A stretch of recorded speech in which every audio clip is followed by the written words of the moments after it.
Hi vinyl community, John here. This is going to be my entry into Jonathan's Cheap and Cheerful Vinyl Collectors 250 subs contest.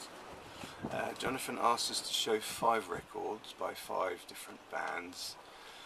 I think the idea was that the albums we show are supposed to be fairly significant, and then he wants us to follow up after showing each of these albums by showing an album that was then next released by a member of that band as a solo artist. I've seen a few of these entries now, and so to give an example, because I didn't particularly explain that very well, but to give an example, some people have shown Lamb Lies Down on Broadway by Genesis, and then shown Peter Gabriel's first solo album that he did after leaving Genesis, and spoken about that. So that's the idea. I've got some examples here. I've got more than 5, but I'll just do 5 and then perhaps do some honourable mentions afterwards. First one I'm going to show is Renegade by Thin Lizzy. I would say this is perhaps one of my favourite Thin Lizzy records. It's certainly, in my view, it's the most consistent of their records. It's the second from last album they did. Before this they did Chinatown, which was good, but just not as good as this. I think the production is good on this. It's actually produced by Thin Lizzy, but you know, it's a very clear production, and I think the songs have a kind of intensity to them that is helped by the production, I think. This record seems to fall through the cracks. I don't know why. After this album they released Thunder and Lightning, which is a good record in some points. It's not quite as consistent as this, and it's teetering on the edge of being a bit too too ambitious with their heaviness. They're starting to bludgeon their audience to death with heaviness, I suppose. Whereas this record, I think, just gets it right. They came out in '81, and one of the guitarists on here is Snowy White. He joined the band. He was invited to join by this chap, Scott Gorham. I think he'd seen him play for Pink Floyd and invited him to come along and play, which he did. And so he worked on the Chinatown album and this one, and then after that he left. I'm not really sure why, but I think he just generally didn't feel comfortable. Surprising, because it's surprising that he was ever really involved, and he was a great guitarist, but I don't think he'd ever played sort of heavy metal or hard rock before joining this. I could be wrong, but I don't think it's not what he was known for. Anyway, when he left Thin Lizzy, the next record that he did as a solo artist was this. This is Snowy White, White Flames. I think this came out in '82, I think, '83, and it's a brilliant record. It's the label, Tower Bell Records. Yeah, how would I explain this one? Certainly set off his sort of solo career. It's got the track on it, Bird of Paradise, and I always think that you can hear very distinctly where Dire Straits stole their theme from when they did Brothers in Arms, because Brothers in Arms is almost like a straight copy from Birds of Paradise. And the rest of the record is really good. I mean, I can't remember which tracks are. I think the Journey, Part 1 and Part 2, is it's like a big long sort of smooth record jam. It's not so much a song, but sort of a piece of music, I suppose. Really, really cool to listen to. In fact, all the tracks are good.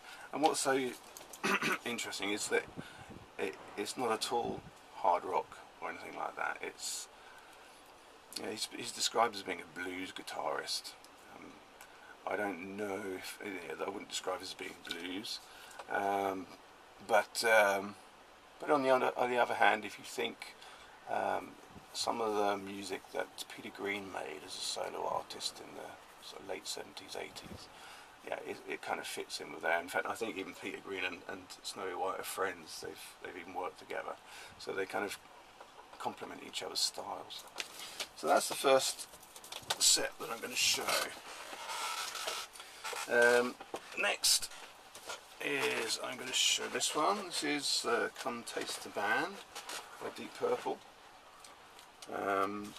It's the third album, came out in 1975. It's the third album they released with David Coverdale and Glenn Hughes in the band. Glenn Hughes is a bass player, but also a vocalist.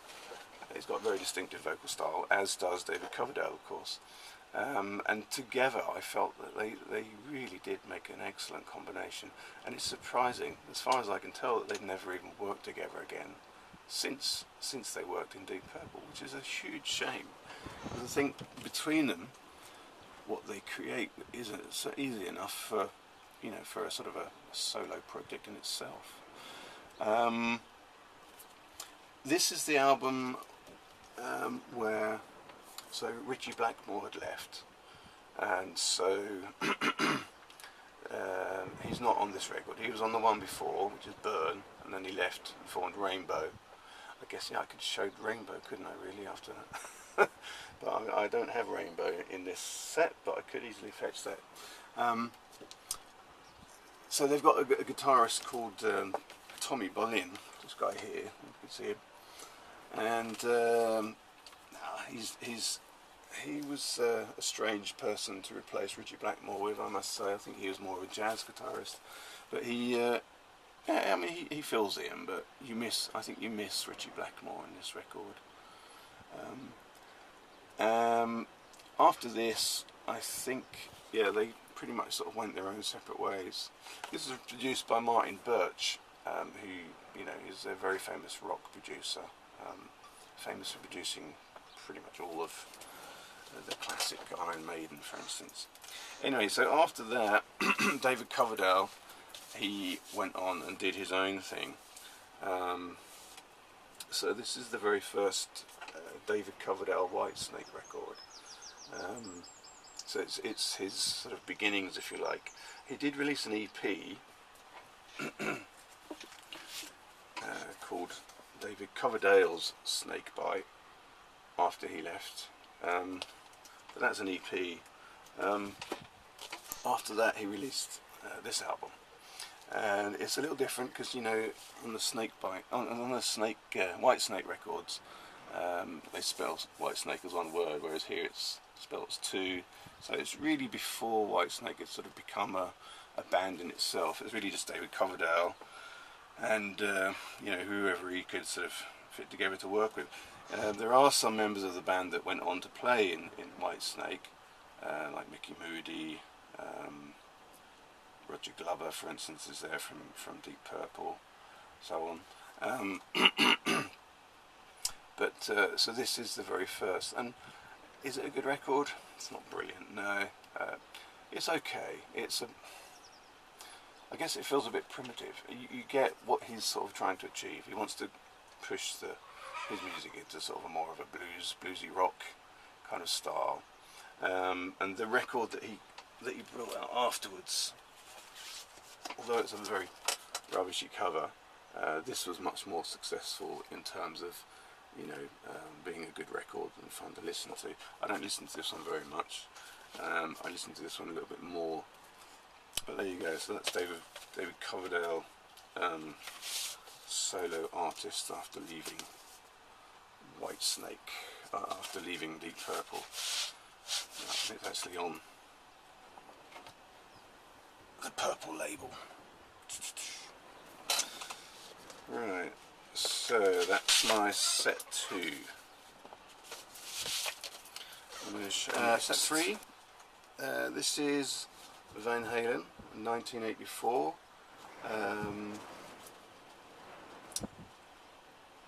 A significant record, I think, for Van Halen, because it's sort of transformed themselves, sort of updated their sound.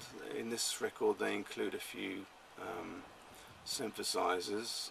They sound a bit cheesy now. I can imagine at the time it was perhaps groundbreaking. Now it sounds a bit sort of cheesy because the synthesizers are sort of out, you know, they sort of sound a bit dated now. But otherwise, it's a great album. It's the last album that Dave Lee Roth plays on or sings on because he left. I'm kind of disguising this corner here because it's got a very nasty bite out of it. My dog Winnie, when she was a puppy, got hold of this and bit a chunk out the corner, which is kind of annoying. It's not very pretty, is it? There you go. So I was just trying to hide it. I won't bother now. But it's quite a good record. They already had sort of found a certain amount of fame, I think, by this point. But this one really sort of took them into the realm of being very big, and sort of the videos got onto MTV and so on. And there's different stories about why Dave Lee Roth finished, or why he left Van Halen. One is, and I don't know how true this is, or even if it's true at all, but apparently he slept with Eddie Van Halen's wife. I don't know how true that is, but that was the rumour, I suppose, at the time. If you read up about it now, you just hear, putting it down to differences of opinion about how the band should be, moving. David Lee Roth, he was more interested in playing more sort of kind of novelty songs that hit the charts, whereas Eddie Van Halen wanted to move in a different direction with more sort of quality sound and more thoughtful songs, not just about partying and sex all the time, which is what really Dave Lee Roth is sort of known for, isn't it? So he he left and did his own thing. Before he left, he released an EP called Crazy from the Heat, where he did a cover version of Just a Gigolo, which is sort of like an old jazz classic, and he also did a cover of the Beach Boys' California Girls. He did that while still in Van Halen, but then he left for good, for real, and released this record. This is Eat 'em and Smile. Quite a colourful record, isn't it? I like that. I always like that picture. And yeah, it's sort of ties in with the the big hair rock band type thing that was going on in the LA scene, and I guess it's kind of interesting that Steve Vai was the guitarist in Dave Lee Roth's very early band, because, well, if you're gonna leave Eddie Van Halen and start your own band, you want to kind of compete in that sphere, I suppose. And Steve Vai is, certainly a well-respected guitarist with his own set of tricks up his sleeve. So that's what he did. He got Steve Vai on board and made some pretty amazing records. So that's my set 3. Set 4.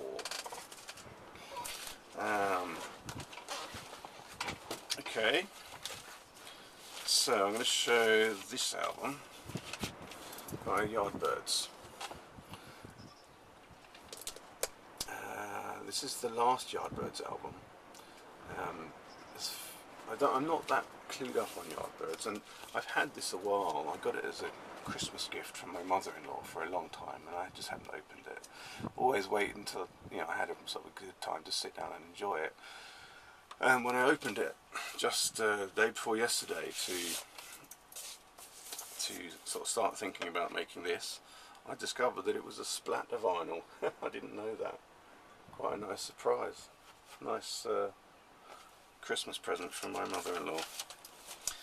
And of course I hadn't even listened to that record. The reason why I'd asked for it as a present a couple of years ago was I was intrigued to hear where the point where Led Zeppelin sort of started to kind of take form, if you like. And everyone knows Yardbirds, you know, they started off with Eric Clapton as a guitarist. The next guitarist, at the same time as Clapton being in the band, was Jeff Beck. They sort of overlapped for a while. Eric Clapton left, and Jimmy Page came around about the same time, I believe. And then for a while it was just Jeff Beck and Jimmy Page overlapping, and then Jeff Beck left to form his own band, Jeff Beck's the Jeff Beck Group, I think they're called, with Ronnie Wood and Rod Stewart. So by this time the guitarist in the band was Jimmy Page, and I think, to be honest with you, he was sort of one of the driving factors of what happened on this record. And I'm happy to say that you can hear, not all through the record, but in certain points you can hear sort of the very roots, if you like, of what Jimmy Page was heading towards doing when he formed Led Zeppelin. So I'm showing this isn't necessarily a solo record, but it is, if you think that by the time he was finishing this and starting to make this, or before he made this record, you know, Keith Ralph had left, and the others sort of disbanded, and so it's just Jimmy Page holding the name. And when he went about setting up Led Zeppelin, it was originally supposed to be called the New Yardbirds. It didn't become that way, but he set about looking for people basically to form the New Yardbirds. Robert Plant was the first.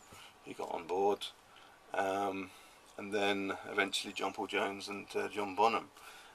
So in many ways, yeah, I would nominate this as being Jimmy Page's solo project, if you like, in the beginning anyway. I'd certainly say that, yeah, it is his band, and it always has been, all the time. At the same time, I'm going to show this one as well. This is the same set, but this is a record. This is the first album by Renaissance, and this was very different from what Jimmy Page did. So this is by Keith Ralph and Jim McCarthy from that were in the Yardbirds together, and yeah, it's much more of a progressive rock. I mean, Renaissance are a progressive rock band.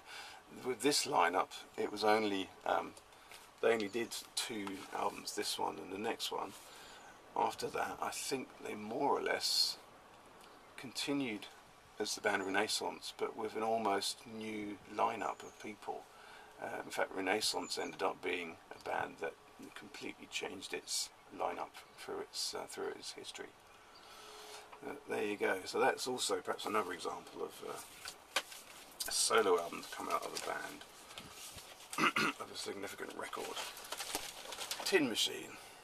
This is Tin Machine 2.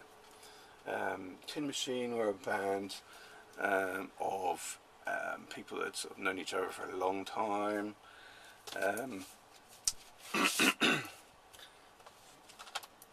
They were mainly people that had worked, I think, in Iggy Pop's solo band, and also this chap here, David Bowie.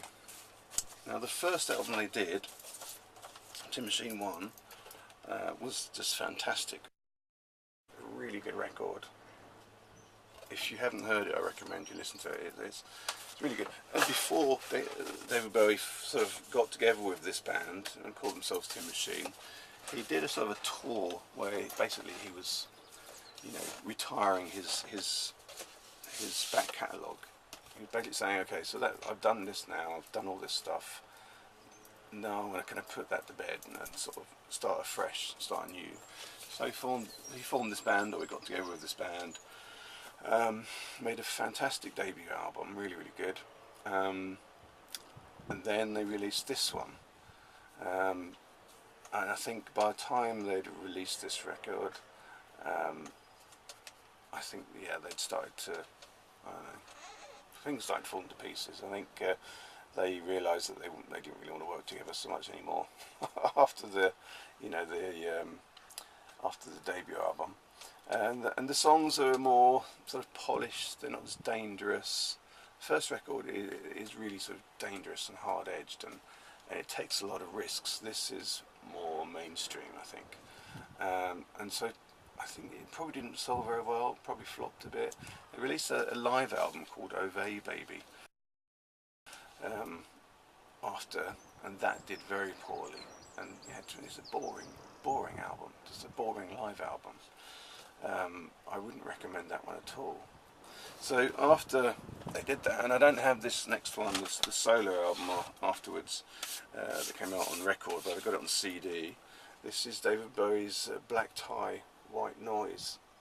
So this is David Bowie's first album that he released after the split from Tin Machine. So it's a little bit of a twist on your idea, Jonathan, I think, because I mean he was already an established artist, but he was in a band until he wasn't in a band, and then he released a solo record again. And this is often considered as being sort of a turning point record where he started to embrace more sort of new ideas, new technology and new styles and things for the continuation of his music. It's kind of a jazziness about it, I suppose. The albums that came out after this and the years after, they certainly were quite adventurous, and he started working with people like Trent Reznor from Nine Inch Nails and people like that. The one after this actually was a sort of an abstract concept album, for instance, and it's really sort of off the shelf. So yeah, there you go. That's set 5. See if I've got time to jam in a couple of others. So here we've got an album called Tin Drum by Japan. This is the last album by Japan, considered by many as being their finest hour. I wouldn't say that. I mean, I like all their stuff. This one is not a bad record. In fact, it's a very good record. And well, what can I say? Yeah, I think by the time, this is about their 4th or 5th album, and some of the tracks on here gained a lot of attention, and they started getting mainstream success, songs in the charts. There's a song on here called Ghosts here, which is particularly important because it was a little different from what they've been doing, very atmospheric, and yeah, they started to fall out. I mean, this chap Mick Karn, for some reason he wasn't getting along well with David Sorbian, the vocal guy, and he moved in with Mick Karn's girlfriend. And, you can see, well, they sort of fell out there. So shortly after that, David Sorbian went on, became a solo artist, and this was his first album that he released as a solo artist. It's called Brilliant Trees. Really good record, beautifully recorded, fantastic production. And David, I mean, anyone that knows David Sorbian, he doesn't get a lot of love on the VC, but anyone knows his music would know that from that track Ghosts, which appears on Tin Drum, you can see how that's the very genesis of his solo career, because that essence, that style, that very atmospheric kind of sound is really important through all of his solo music that he does and has done since then. Yeah, so that's an honourable mention. The last one I'm going to try and cram in here before my battery runs out is, okay, so here we've got Duran Duran. They were a very important pop band to me in my teenage years. this is sort of like their little comeback record, if you like, that they did before it all went tits up. They'd had a bout of separating, so Duran Duran split off into two directions, just sort of side projects. One became Arcadia, the other side became Power Station, and after that, and after Live Aid, they got back together and they worked on this record. But by that point, I guess relationships had deteriorated and so on.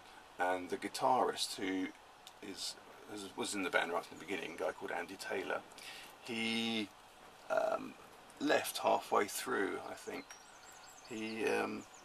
think he recorded most of the guitar music on this album, and he left, I think, shortly before it was finished, or at least before it was released, and he was replaced by someone called Warren Cockerillo. Anyway, he's not on the record cover, even though he does play on the record.